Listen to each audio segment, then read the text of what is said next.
worms in my brain had a meeting and have decided on talking about Final Fantasy XIII and why it's surprisingly good and interesting in places, yet fairly flawed as well. Final Fantasy XIII has always been this super maligned clusterfuck of a series of games during a period of time where Square Enix was taking forever to put them, or really any major gigantic JRPGs out like they did during the 4th, 5th, and 6th generation of consoles. To some, it seemed like their love of experimentation among the genre had kinda died, like it faded in a way in prominence. I remember the hype specifically surrounding FF13 going for this beautiful, bombastic, graphically intensive, cinematic kinda actiony JRPG for the big next gen of the time, with these wonderful trailers from E3 2006 and 2008 that looked pretty great. And then it came out, and it was extremely divisive. Now, you've probably heard this shit a million times by now, so I'll give you my story instead. I played the game a bit around the time it came out, and to be honest, I didn't really vibe with it. I didn't like how linear it was, I thought the start of the story was fairly weak, and there was nothing that fully pulled me into the setting.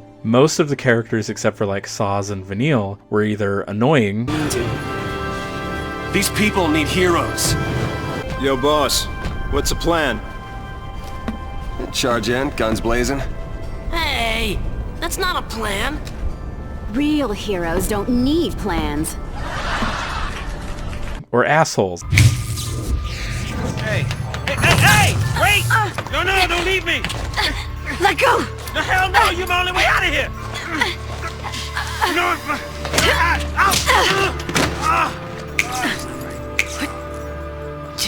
And I couldn't really vibe with them. So I put the game down and didn't really look back for a while, until I tried it again a few years later.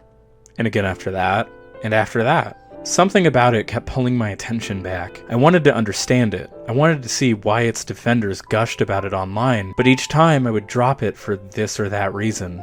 I finally sat with the game and truly gave it a full chance in the summer of 2019, and due to life circumstances ended up finishing it around the time of the 10th anniversary, actually. I started finding the more time I spent with the game, the farther I got into it, the more I began to really enjoy it, and I want to explain what exactly changed with this playthrough.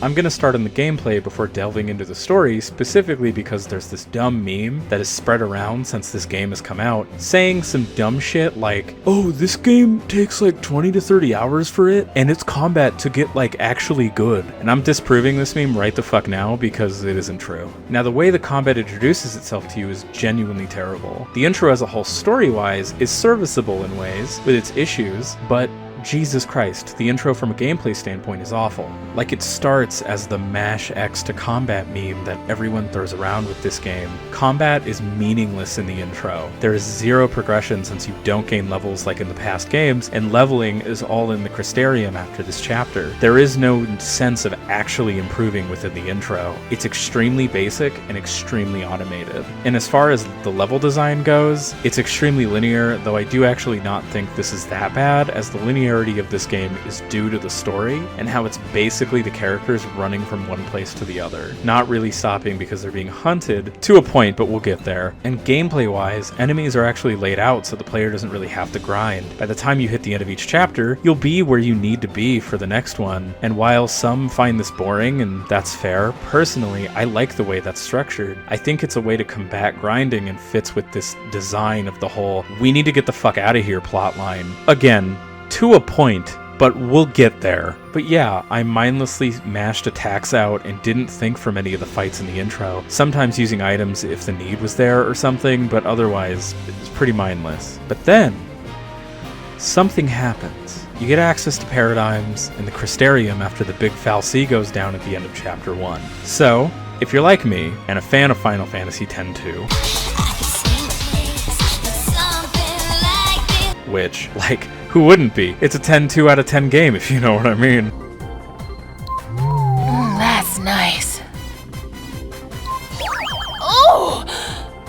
The paradigm system is a lot like the dress sphere system from that game, but way faster, snappier, and just as engaging to play as that system was. Some people complain about how this game plays itself with auto battle, which I'm just going to disprove right this second. First, you never have to use auto battle.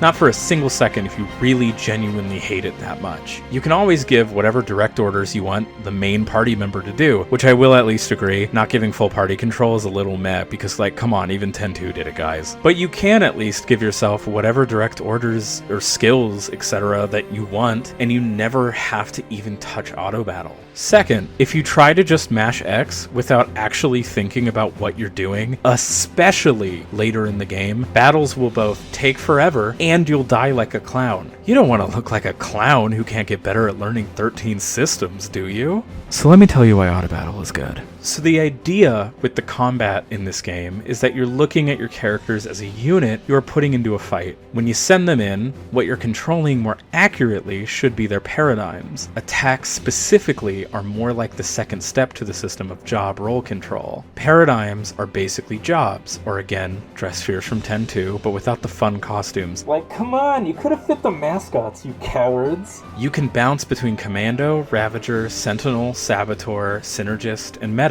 Commando is a physical combat-focused attacker. Ravager is basically a black mage. Sentinel is your shield tank role. Saboteur is your debuffer. Synergist is your buffer, and Medic is pretty self-explanatory. So the idea of the fights is to break enemies using the stagger system, which is the meter in the top corner, which builds as you exploit their weakness and fuck the enemies up. Once you feel the meter, the enemy becomes extremely vulnerable to any attacks you do to them, and are able to even be shoryukened into the goddamn sky. Generally, the weakness tends to be magic, so the idea is it's good to have a mix of commandos and ravagers within your party. Normally what I would do is have roles with 2 ravagers and 1 commando in order to quickly stagger them, and then switch back quickly to commandos and 1 ravager to fucking annihilate them.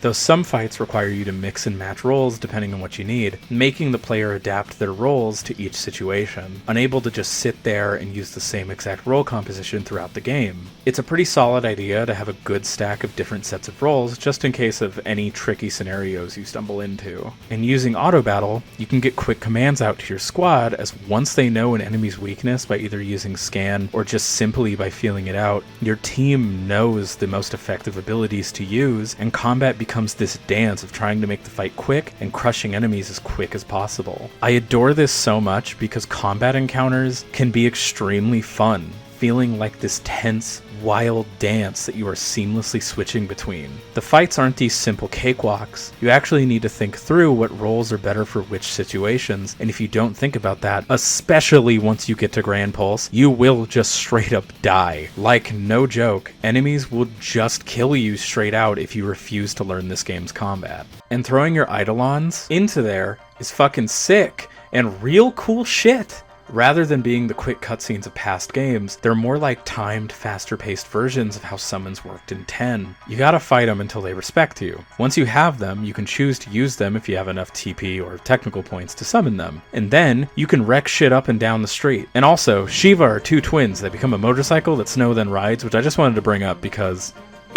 Then you have the Crystarium system, which is basically the sphere grid of this game. The idea of this game's leveling is that through combat, you get Crystarium points. Get enough points and you can continue up one of the, at first, 3 trees for each character. This then expands into 6. A lot of people complain that this limits how you can build certain characters until like 25 hours into the game. I can see this perspective, but at the same time, I think this is fine. It lets you know what each character's best roles are basically from the beginning, and then later on lets you deviate way more if you really want to. But for some people, having it streamlined is bad, and they want more choice quicker, which is very fair and part of what excites me about 13.2 and the changes that game makes to how quickly it gives you access to everything. Some people don't like having their role level capped at each chapter, which I can definitely respect and understand as well, but at the same time, I think it's a way for the game to keep your level paced nicely by the end of each chapter until Gran Pulse. That way, you don't feel like you have to grind it all, and you feel like you are making genuinely pretty great progress by the end of each section. I think the leveling system, while streamlined in certain aspects, isn't really that far off from a lot of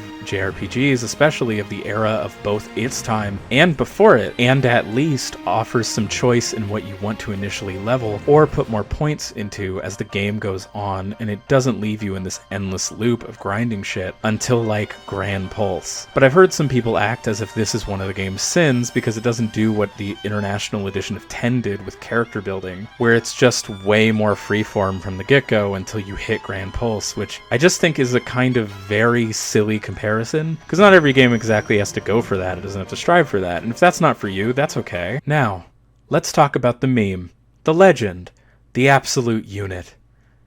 Gran Pulse.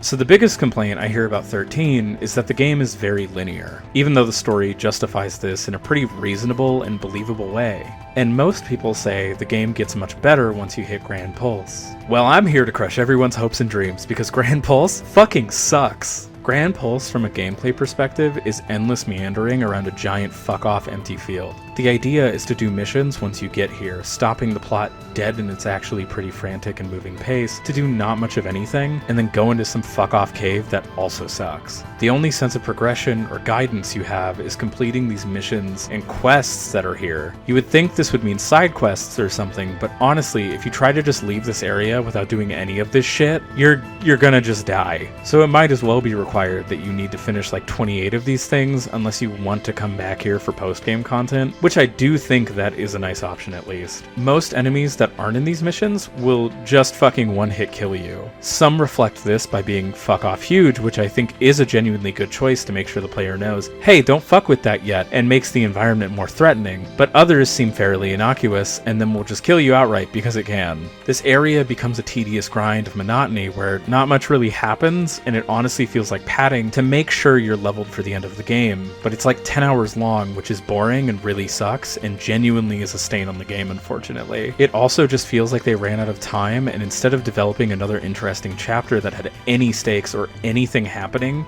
they just kind of said fuck it and made you do a bunch of boring go here, kill thing quests. And while the combat is still fun and Gran Pulse opens up the Crystarium completely to the player, I don't think it's put to as interesting use as the rest of the game does besides post-game content. Now, I don't think it's all bad. I really like finding that Chocobo Cove, and I do like the idea of opening things up and making Gran Pulse feel genuinely threatening. It's described as a hellhole the entire game. Of course, I'm not sure how it's gonna turn out. Pulse is hell, you know.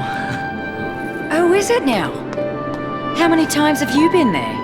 Makes sense. But this is to me the area where, while in a world building sense, it makes sense for everybody to be dead and you're doing quests for dead people, giving it more spice with like an actual town or NPCs to talk to would have actually benefited Gran Pulse in a way that wouldn't benefit the rest of the game specifically. It throws away the actually pretty tight, smooth, and quickly paced design to just throw you in a fuck off field that frankly just sucks to be in. But thankfully, the ending at least makes up for it, and the end of the area is actually one of my favorite little bits of the game. Like exploring Vanille and Fang's home that's now all fucked up, destroyed, and everyone has turned into Seath or just died is pretty fucked up, and exploring the town and finding out more and more about it is really cool actually. The only real downside is that I kinda wish there were more actual cutscenes here, outside of finding the little robot companion that you do. I feel like outside of the ending you don't really get enough actual time with Fang and Vanille dealing with their home being basically dead, abandoned, and destroyed. Like they talk about it, but I feel like actually materially facing it is an entirely different thing.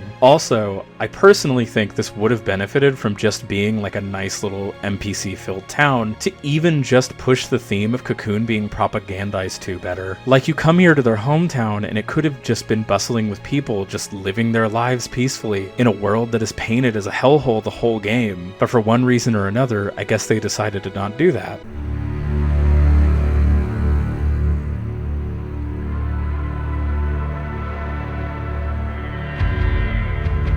FF13's music is absolutely sublime. I am not at all shocked that Masashi Hamauzu was one of the lead composers for the FF7 remake. The way he elicits such specific emotion in his songs, either through the tragic yet hopeful melancholy of something like Sarah's theme, make my wish come true, let darkness slip aside, hiding all the hope, marking what we treasure, battles we can win, to the excitement and nail-biting edge of the battle theme, Blinded by Light.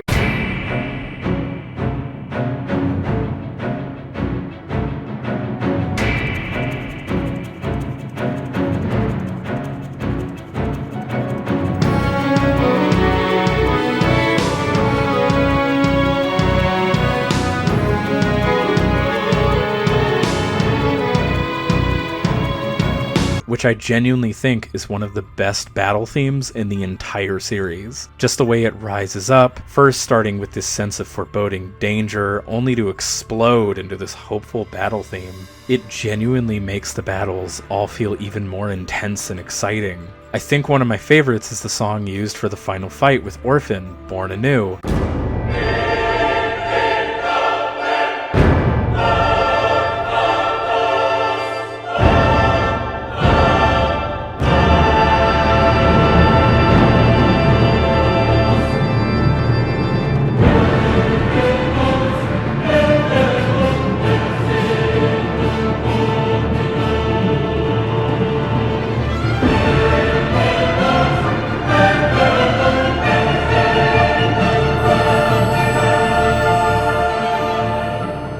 It's strangely sad yet threatening in its tone, using the choir vocals to instill a kind of otherworldly yet still godly feeling to it all. It just really resonates in a way that I really enjoy quite a lot. It's a little haunting in ways, even if the visuals aren't as necessarily haunting as the song itself.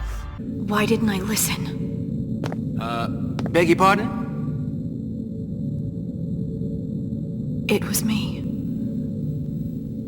This is my fault. Beg your pardon? Cover your ears. Huh? Oh, blast charge? Oh, wait, hold on. All right, hold. All right, go for it! Make it happen! I'm so sorry. Now for the story, and why I think, while it absolutely has its issues, is more heartfelt and interesting than some people honestly give it credit for. The problem is that, yet again, the intro is an absolute mess. Better than the gameplay, at least regarding setup, but it's messy. In an attempt to be Final Fantasy VII's really good bombing run intro, it fails to really understand why exactly the bombing run itself works as an intro to FF7's world. While there's concepts brought up that will be brought up and expanded upon after it, like the live stream, you understand the general gist of what's going on in the most basic sense, even if you're not acquainted with everybody yet. You can't really get lost with what exactly you're doing or why. It's an exciting opening sequence that understands how to immediately set the idea of what you're doing, why you're doing it, and who, at least at first, are doing it, with some basic motivations. So FF13's intro doesn't work as well because you need a bunch of flashbacks to even fully understand major aspects of what's going on in the beginning. This is ridiculous. Worst birthday ever. If we take this intro at face value going in fresh, you're not gonna have really any good idea as to like what the fuck you're even really doing. Which, like, hey, mainly going in to save Sarah and having that part of it being obscured or more of a mystery is fine. But when you have like 3 stories going on at once, it's just very easy to get lost with. The intro's biggest downside is characters constantly throwing out terminology that the player just will not understand the first time through. You really don't get it. Pulse Falsey and Lassie are bad news. That's why Cocoon kicked them out. Live too close to the Falsey, one-way ticket to Pulse. That's the Purge in a nutshell. What the fuck? And you shouldn't have to read a data log to understand basic important world concepts, which are important to the story. What the fuck is a Falsey?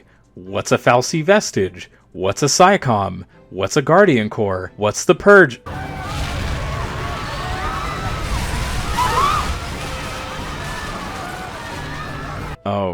Oh no.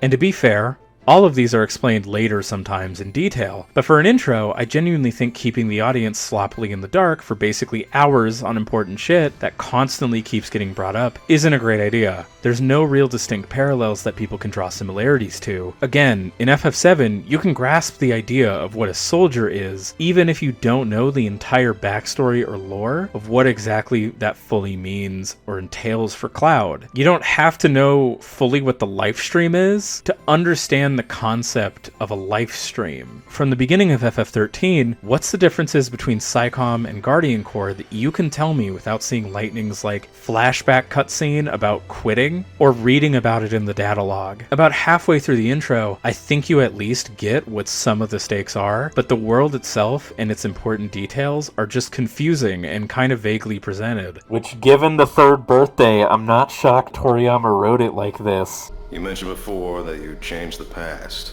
and that was what led to Kray's death. Is that true? Yes, it was my fault. Now the characters, on the other hand, are handled pretty well in this intro. Maybe this is because I finished the game and therefore have a bit of a different perspective looking back through it, but I think pretty clear motivations are established for everybody except for Saz and Vanille, since their situations become clear later. Though a fun little detail I noticed was Vanille has 3 ATB stocks, which none of the other characters have until like after everybody gets the seed, which I just think is a nice tiny little bit of foreshadowing and extra detail if you know about it. It hints at like her arc and kind of like a small bit of maybe the guilt, and I dig the shit out of that. It's really good. But Lightning, Snow, and Hope starts are pretty solid as far as building up their tensions and drama go immediately, with Snow being a dumbass wannabe hero and getting Hope's mom killed immediately, and Lightning wanting to save her sister Sarah. Things are clearly laid out with them, and I honestly think the little details in their mannerisms, and just little details that they do and do not give to other characters, speaks volumes about how much they have to grow throughout the story. 13, in my opinion, at its heart, is about its characters. The overarching plot, while interesting, I do think is super messy, mainly due to the fact that while there is a pretty good reason and tension established for the characters to keep on the run from Johnny Law, I think the story itself meanders around a lot, to the point of the plot just basically stopping outside of a few great moments when you go to Gran Pulse, and the villains don't really have a clear or sensible goal, and so for me at least, where this game truly shines is in its character development with Lightning, Hope, Vanille, and Fang. So unfortunately, Snow's arc isn't as fleshed out in ways that it honestly could be, with the starting premise of being someone playing hero massively fucking up and feeling guilty for it, but they don't show or reflect this guilt in any meaningful way until he just states later that he feels guilty about it. Whatever happens, things will work themselves out. Even if you're Lassie, you gotta keep fighting. And what if that gets people around you involved? What? What happens when your actions end up ruining someone's life? What if someone dies? What then, Snow?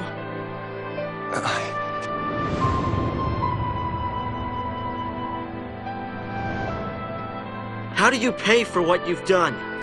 I can't! Right? There is nothing that can make something like that right again. When someone's dead, when someone's gone, words are useless. So that's it? People die and you just run away? I know! It's all my fault. I don't know how to fix it. Every other line regarding Snow is about Sarah, and Saz's motivation is his son, which seems like it's gonna go somewhere for a second, but then his son turns to crystal and he fails to shoot himself in the head in a genuinely emotionally effective scene.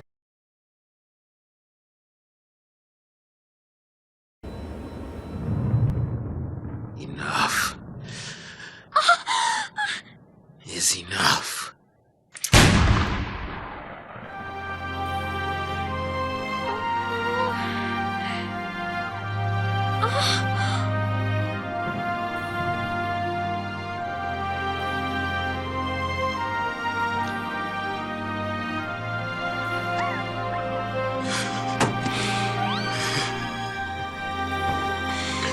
Why can't I do it? I got no reason to keep living. I can't even kill you.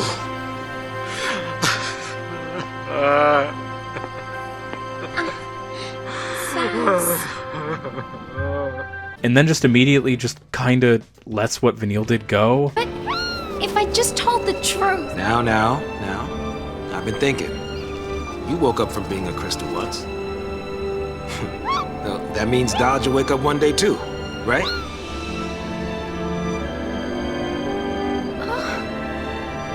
And it goes nowhere for the rest of the game until his son comes back at the literal very end. And I hate it because Saz's personality is super fun, interesting, and I want to know like way more about him that isn't just shoved into a data log. While the reasoning is semi-sound for trying to let it go and focus on who actually is responsible for his pain, this being Jihl Nahbat, who I have very particular thoughts on, and seeing that shooting Vanille itself as an action would just be pointless. Shoot me! For your son! Don't you even! You think you die, and that's that? You think you die and everything will be sugar and rainbows? Then what can I do? What do you want from me? If I can't live or die, what do you want me to do? Don't ask me. You figure it out.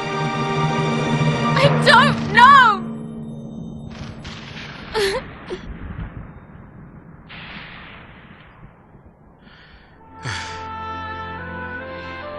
Neither do I. It still is extremely flimsy shit that he would just immediately be like that towards Vanille. Like, it doesn't feel like genuine growth or change with how quickly it happens. Blaming the government makes sense, especially with how Jihl used both him and his son. What she does is incredibly fucked up and worthy of wanting revenge, obviously. But at the same time, Vanille and Fang both massively fucked up in ways that, while forgivable due to, again, the government and the fal'Cie's roles, a normal person would absolutely, at bare minimum, at least have some kind of talk about it or hold some kind of grudge about it, because, like, that's his kid. You don't just let something like that go if you're clearly a good parent like Saz is.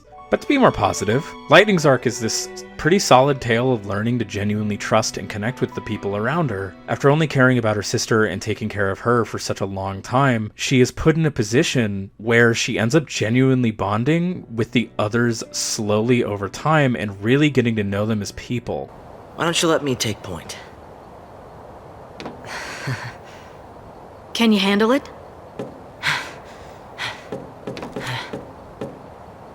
It's not a question of can or can't. Now you're learning. Keep your eyes front. I'll watch the rear. Got it. I love every scene with Lightning and Hope, specifically because I think they have a really interesting dynamic. And my favorite bit of their combined arc is when Lightning trusts Hope enough to give him the knife that Sarah gave Lightning for her birthday. You scared? Not really. I'm ready to fight if I have to. To keep you safe.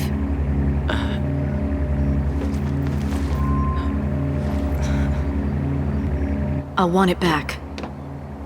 Hope then reveals that he wants to kill the shit out of Snow, which, I mean, who doesn't? And Lightning is then conflicted about her lifestyle and the way she carries herself and how she influenced Hope. She genuinely wants to improve and change and show Hope that, like, that's not how you deal with your problems, and that revenge won't really do anything except fuck you up a bit, and it's just really genuine.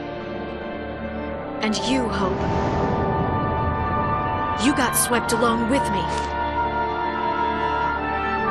But Lightning, I don't understand. Operation Nora is over. What? No! You told me to fight! I made a mistake! What? You can't do this. You can't just build something up like that, then abandon me. I won't abandon you. And she actually becomes a lot more jovial and warm towards the end of the game in really nice ways. Like, people call Lightning a Cloud and Squall ripoff for some reason when that isn't her character at all. Like, don't get me wrong, there's definitely similarities. But Lightning stands out as this clearly guarded yet extremely protective character who I adored by the end of the game, along with Fang, Vanille, Saz, and Hope. Fuck Snow though. Hope watched his mom fucking die in front of him.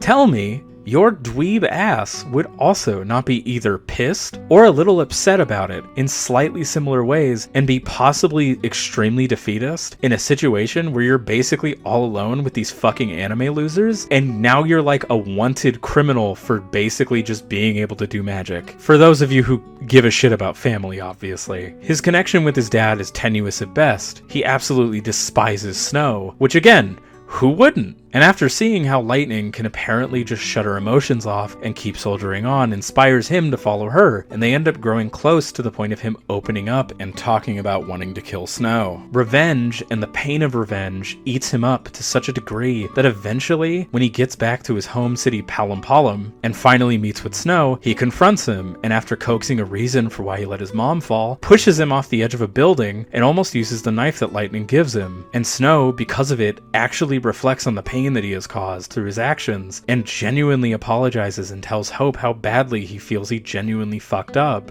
I'm sorry. What happened? It was my fault. I put her in danger. I know that. Let me make things right. You told me before that you couldn't. And that words were useless and a lot of other things I shouldn't have said. Like I didn't know what to do. I didn't know how to set things straight. So I didn't. I thought if I couldn't make up for it, then all the apologies in the world wouldn't mean a thing. So I decided I had to find a way to pay for it first, before I'd even have the right to say sorry. But it's like you said. I was using that as an excuse so I could run from my own guilt. He actually clearly feels genuine remorse. The only thing that kind of softens a bit of the impact is that Snow himself doesn't really show any signs of this uneasiness. It's like a core piece of Snow's side of it is missing outside of the intro of the game, and when you meet him again literally here, we don't really get to sit with his guilt or really get to understanding the full range of emotions letting all those people die on the bridge really did to him until this moment, and that's a mistake. But the way Hope takes it and genuinely accepts the apology and gets closer to and connects with Snow after venting his feelings is some good shit. He gets a genuinely nice moment reconnecting with his dad and coming to better terms with his mom's death, since he actually confronts it, and his dad comes clean with him about not being as close as he could be to him. And it's a sweet moment, like he actually meaningfully grows and changes. Vanille and Fang have probably the best development and arc in the game. The main reason I put them together and don't put Fang in the same category as Snow and Saz is because Fang's whole arc,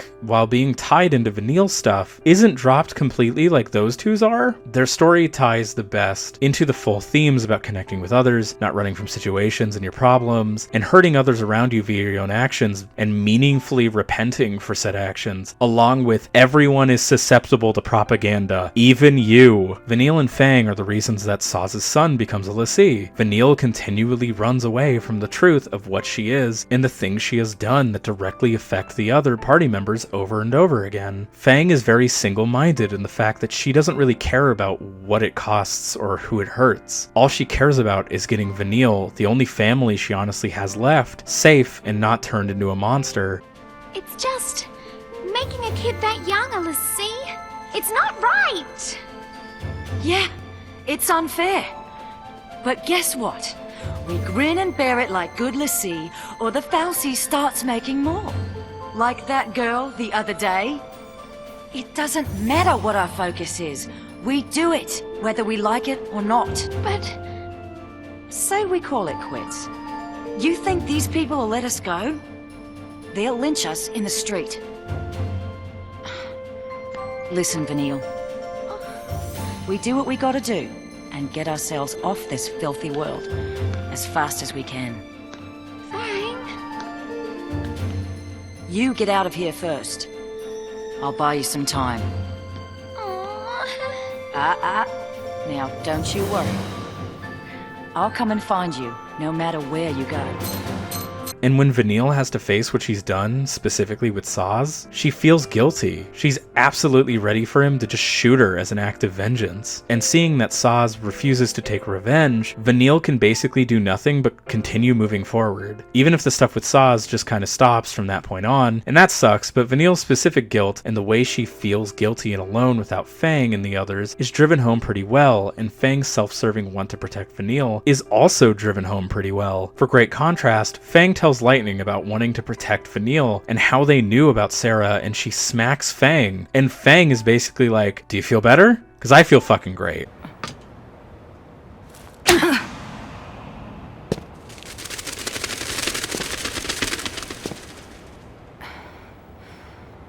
That it? You sure better hope so. But whether we're square, that's up to Sarah. Which I just think is a nice little bit of characterization and speaks volumes about her arc and like where the fuck she needs to go and grow. She's so willing to do anything for Vanille's safety, even to the point of just trying to harm her at the end in an act she thinks will eventually save them both in ways that potentially could at least keep Vanille from turning into a monster. And in the end, these goddamn messy lesbians sacrificed themselves in order to save a world that hated the shit out of them and their people, and I think that's some beautiful shit. Also, again, they are supremely gay, and we stan. The main story is promising, but ends up just feeling extremely unfinished. The core of the story is about the gang becoming the sea while either getting stuck with lightning or snow somehow, or while trying to save Sarah in lightning and snow's cases, and for a while a lot of it makes sense. Again, the character arcs mainly drive things, and a lot of that is pretty straightforward in itself. While the characters splitting off and doing their development arcs and all that jazz is great, the actual story is basically happening constantly in the background as they continue to run away from the plot in ways. Uh-oh. Then let's run away. Ciao! Hey, wait! Trying to figure out what they're even supposed to be doing. I think establishing a mystery, what are we supposed to be doing plot can work. Or just having characters stumble into the story, like in Trails in the Sky, or a lot of JRPGs to be honest. But if done not the greatest, things can end up just being meandering. Lightning and Hope at least have an idea of something to work towards in the beginning, while Saz and Vanille just spend their chapters basically running from the plot, only for it to then forcibly bring them back. Hell, Snow gets abducted in like chapter 2. We see one cutscene with him, and then he's back in like chapter 7, which is like, no shit, his character development sucks. We barely get time with him after the intro, and part of chapter 2. After chapter 9, he spends the game just moping about Sarah, maybe actually having them destroy Cocoon, and honestly, it's just not as impactful as the whole fake hero arc to me. Now, the villains. So Barthandelus hates humanity as a god, basically, there to watch over and take care of humanity that they view as like pets or animals. So he wants the party to kill Orphan, which is like a super powerful fal'Cie god that apparently wants to die really bad. Which if the party kills them, will bring down Cocoon as it sustains basically the entire world. So the gang goes, let's not do that, and prevent Orphan from dying and killing a bunch of random people. Only to then get in a fight with Daisley, or Barthandelus, which leads them to fighting Orphan anyway, which I still don't fully understand how that exactly works. But anyway,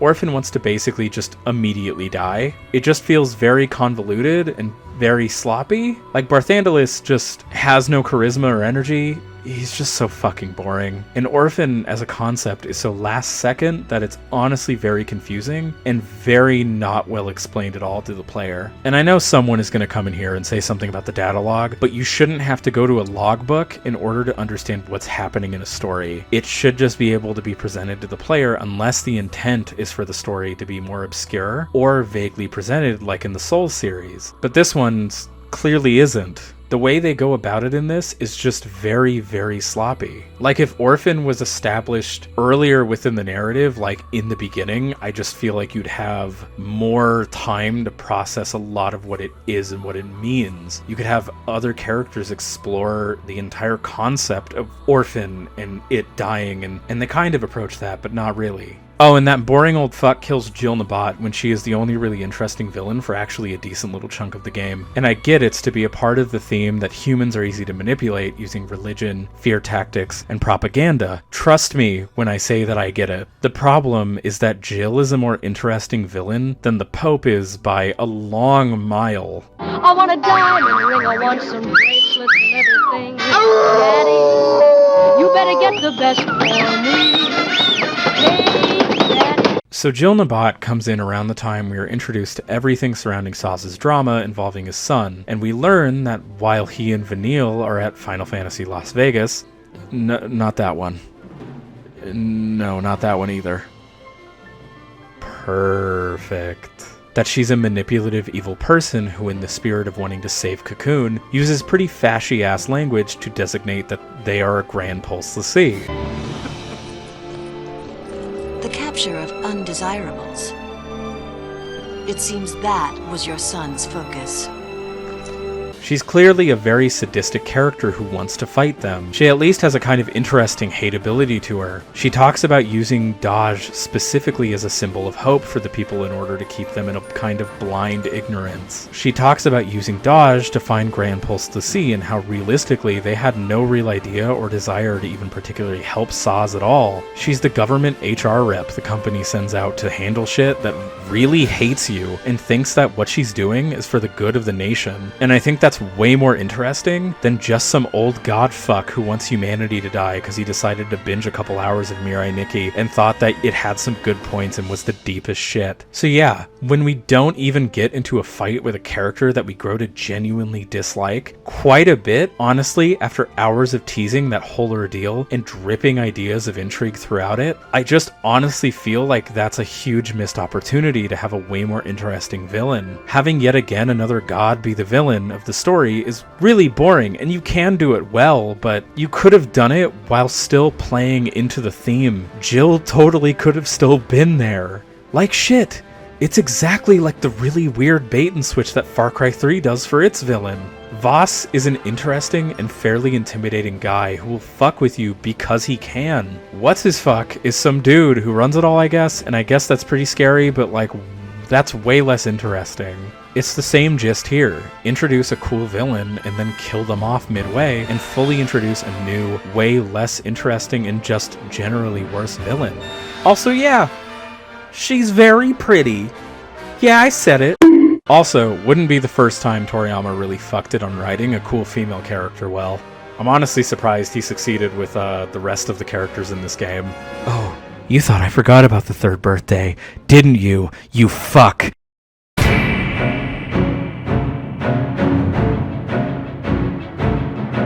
Final Fantasy XIII is really close to being something extremely good, honestly, and pretty special as far as the FF series as a whole goes. With some more time, I genuinely believe that the story to this game would have and could have been way more fleshed out, or at the very least, maybe certain things could have been finished. I think more areas could have been developed, and more of the ideas could have just been generally fleshed out. And while I am pretty disappointed that the story is kind of a fucking mess, I do still think the game deserves at least a look and far more positive attention than this game really receives. The gameplay is top-notch. It's one of my favorite battle systems out of every Final Fantasy game that I've played, which admittedly isn't like a shitload, but still. Though I do think the tide on that, especially after the disaster that was FF15, is slowly changing and people seem to be warming up to the 13 games as a whole. Personally, I'm really looking forward to playing 13-2 and Lightning Returns because I think this world, these ideas, and these characters have room to be far more explored in interesting ways, and I really genuinely want to see the ideas that Toriyama had for the series he created. I want to see what he was able to do with all of this, and I want to see if they live up to what 13 maybe could have been with more time, potentially. Also, have you heard the OST for 13-2? Holy shit.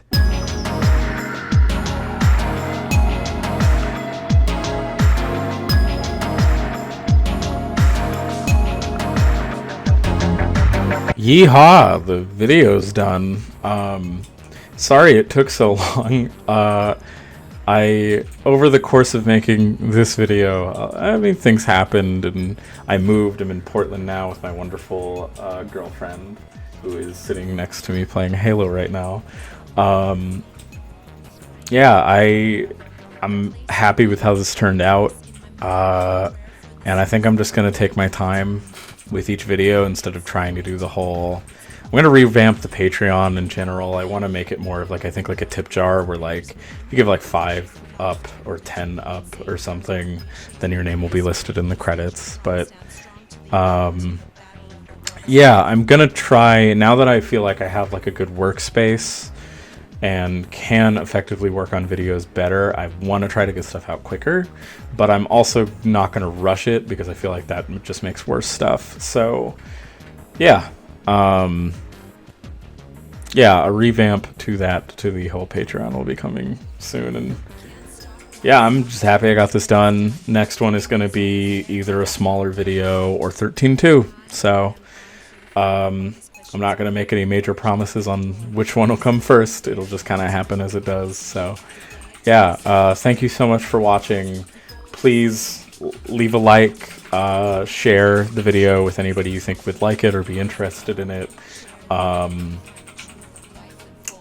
I hope you enjoyed your time with it. Please ring the little bell.